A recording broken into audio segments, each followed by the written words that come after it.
আমি আজকে অন্যভাবে পাপড়ি চাট তৈরি করব। তার জন্য নিয়ে নিয়েছি দেখুন 1 বাটি বেসন, এই যে একদম মিহি বেসন হয় সেটা, আর দেখুন 1 চিমটি সোডা, এই যে 1 চিমটি সোডা এর মধ্যে দিয়ে দিলাম, দিয়ে এই বড় চামচের 1 চামচ, ব্যাস।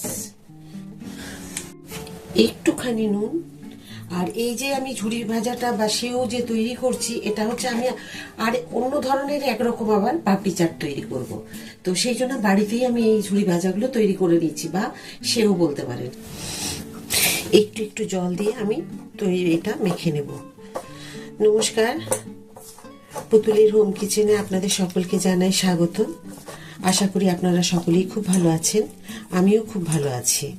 তো দেখুন আমি অল্প অল্প একটু জল দিয়ে মেখে নিলাম, খুব কিন্তু দেখবেন বেসনে জল টানে না, তো সেই কারণে আপনাদেরকে ধৈর্য ধরে অল্প একটু একটু করে জল নিয়ে নিয়ে বেসনটাকে মেখে নিতে হবে। ভিডিওটা দেখতে দেখতে লাইক, শেয়ার আর কমেন্ট করে দেবেন, তার পাশে থাকা বেল আইকনটি প্রেস করে দেবেন, তাহলে কিন্তু সবার প্রথমে আপনাদের কাছে আমার প্রত্যেকটা ভিডিও আগে চলে আসবে। তো দেখুন এইভাবে কিন্তু মেখে নিতে হবে। এভাবে মেখে বেশি না 2 মিনিট কি 5 মিনিট, খুব বেশি হলে 5 মিনিট একটু ঢেকে রেখে দিন, ব্যাস। তাহলেই দেখবেন বেসনটা না খুব সুন্দর, এই যে খাবার সোডাটা দিয়েছি। এই ছোট্ট ছোট টিপসগুলো আমি বলে দিই আপনাদেরকে। একটা ছাঁচ নিয়ে নেবেন, আর ছাঁচটাকে ঠিক এইভাবে খুলে নেবেন।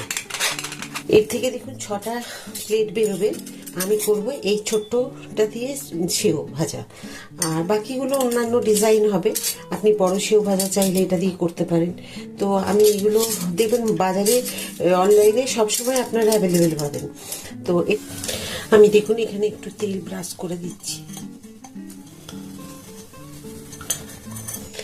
আর এই যে এটাই করব এই জন্য এটার মতো একটু ব্রাশ করে দিলাম। এখান থেকে দেখুন ঢাকাটা খুলে নেব। আমার এই সবগুলো রেডি করতে করতে 5-7 মিনিট হয়ে গেছে। এর মধ্যে মোটামুটি একবারই হয়ে যাবে।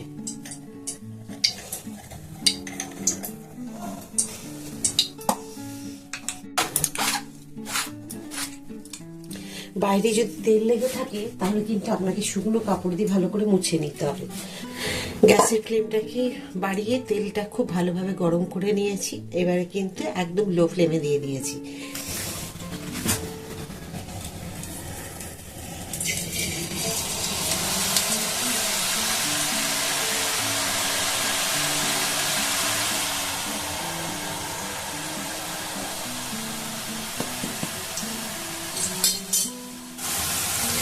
দেখুন কি সুন্দর হয়েছে।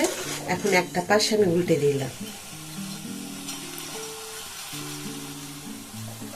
দেখুন একটা হয়ে গেছে, আমি যেটা প্রথমেই দিলাম, কি সুন্দর হয়েছে দেখুন। আপনাদের কাছে যদি এই মোলটা থাকে সেও তৈরি করার, আপনারাও বাড়িতে তৈরি করে নিতে পারবেন।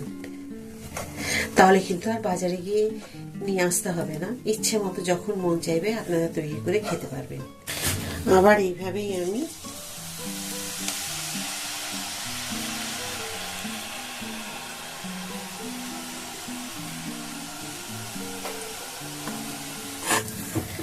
আবারও দেখুন হয়ে গেছে। 1 বাটি বেসনে দেখুন কত সুন্দর হয়েছে, আর হয়েছে এতগুলো। হ্যাঁ, তো এই ঝুড়ি ভাজাগুলো মানে অসাধারণ হয় বাড়িতে তৈরি। আপনাদের দেখুন একটা আমি ভেঙে দেখাই, এই যে দেখুন গুঁড়ো হয়ে যাচ্ছে একদম। আমি পাপড়ি তৈরি করব পাপড়ি চাটের জন্য। আজকে দেখুন আমি একদিন দেখিয়েছি আপনাদের শুধু সাদা ময়দা দিয়ে, আজকে শুধু দেখাচ্ছি। এখানে ময়দা নিয়েছি অর্ধেক, আর আটা নিয়েছি অর্ধেক। তো আটা ময়দা দুটো মিশিয়ে নিয়েছি, জোয়ান দিয়ে দিলাম। এরকম একটা ঢাকা নিয়েছি। আপনাদের কাছে কুকি কাটার থাকলে এরকম ভাবে নেবেন। আমি এইভাবে গোল গোল করে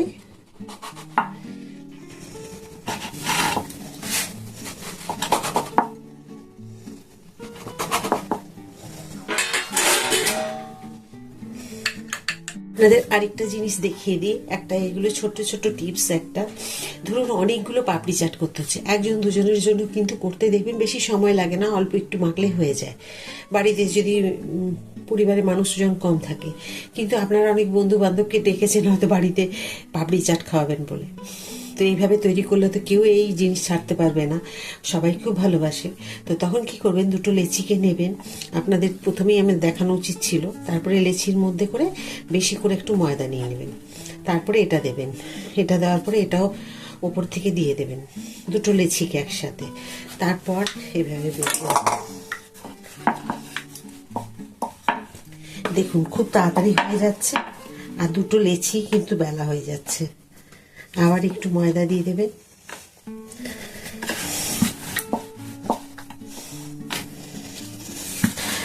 একসাথে দুটো বেলা হয়ে যাচ্ছে, কোনো অসুবিধে হলো না কিন্তু। এবার দেখুন এটাকে ছাড়িয়ে নিলাম, দেখেছেন? এটাকে আমি আলাদা একটা জায়গায় রেখে দেব। এবার যদি মনে হয় আপনি আর একটু বেলবেন, তখন এটাকে এভাবে বেলে নিতে পারেন। একটা চামচ দিয়ে এভাবে আমি একটা কাঁটা চামচ দিয়ে বা ছুরি যা কিছু, যদি কাঁটা চামচের প্রত্যেকের থাকে বাড়িতে, যদি না থাকে তাহলে এরকম ভাবে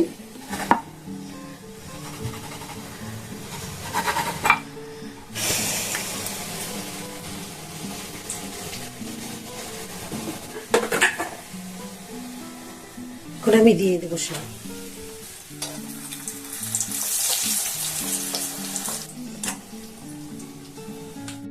তো কিরকম খাস্তা হয়েছে দেখুন, আপনাদের দেখাই। এগুলো তো গরম ভাজলাম, এই দেখুন। পাপড়ি চাটের জন্য দেখুন আমি দই নিয়ে নিয়েছি। এখানে আমি চিনির গুঁড়ো, আমি তো সবসময় চিনির গুঁড়ো তৈরি করে রাখি, সেই চিনির গুঁড়ো দিয়ে দিচ্ছি। যদি টক খুব বেশি থাকে তাহলে একটু বেশি দেবেন। আমার যে একদম টাটকা দই, যার জন্য আমি 2 চামচ দিলাম, ঠিক এই চামচের মাপে। এই যে বিট নুন দিলাম, দিয়ে এখন এগুলোকে সব ঘেটে নেব। দেখুন আমি কড়াই করে রেখেছি আজকে আলু মটরের তরকারি, মানে ঘুগনি না, একদম শুকনো শুকনো। এই যে দেখুন এইরকম শুকনো শুকনো থাকবে। আপনাদের সেদিন দেখিয়েছিলাম আমি যে পাপড়ি চাট, তাতে দেখিয়েছিলাম আলু সেদ্ধ করে ভেজে করেছিলাম। আজকে কিন্তু করেছি দেখুন একদম মশলা ছাড়া নিরামিষে।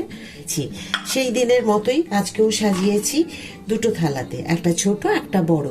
তো দুটো থালাতেই মনের মতো করে সাজিয়ে নিয়েছি, যাতে মন ভরে খাওয়া যায়। এটাই তো বাড়িতে তৈরি করার মানে সুবিধে। তা এখন আমি দিয়ে দেবো একটু করে এখানে মানে আলু মটরের তরকারি, আর এর মধ্যে কাঁচা লঙ্কা দেওয়া আছে।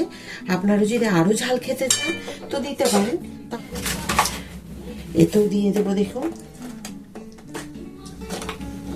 এর থেকে আর পাতলা করবেন না, পাতলা করলে কিন্তু এগুলো যে পাপড়িগুলো আছে না, নরম হয়ে যাবে। ব্যাস এইভাবে দিয়ে একটুখানি ছড়িয়ে দেবেন, এইভাবে, তাহলেই কিন্তু হবে। চাইলে এখন ইচ্ছে মতো আমি দই দিয়ে দেব।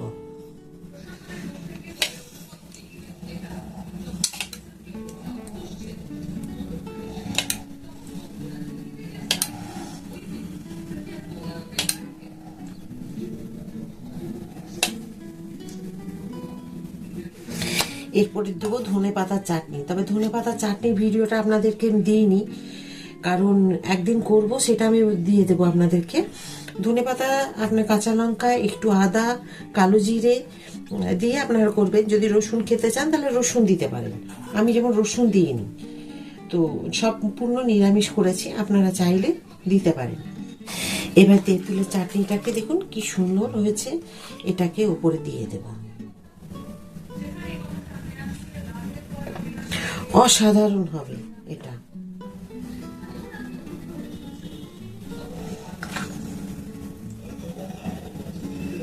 এবার দিয়ে দেবো একটু টমেটো সস। তবে টমেটো সসটা আপনাদের ইচ্ছে হলে দেবেন। আমরা বাড়িতে টমেটো সস একটু খেতে ভালোবাসি, যার জন্য আমি টমেটো সস দিলাম। এবার দেবো একটু গোলমরিচের গুঁড়ো, একটু দেব বিট নুন ওপর থেকে। আবার যদি প্রয়োজন হয় পরে নিতে পারে একটুখানি বিট নুন। একটুখানি আমি এই যে জিরে, ধনে, মৌরি সমস্ত কিছু ভেজে দেখুন গুঁড়ো করে রেখেছি, এটা দিলাম। কি সুন্দর মুড়মুড়ে হয়েছে দেখুন, মুচমুচ করছে।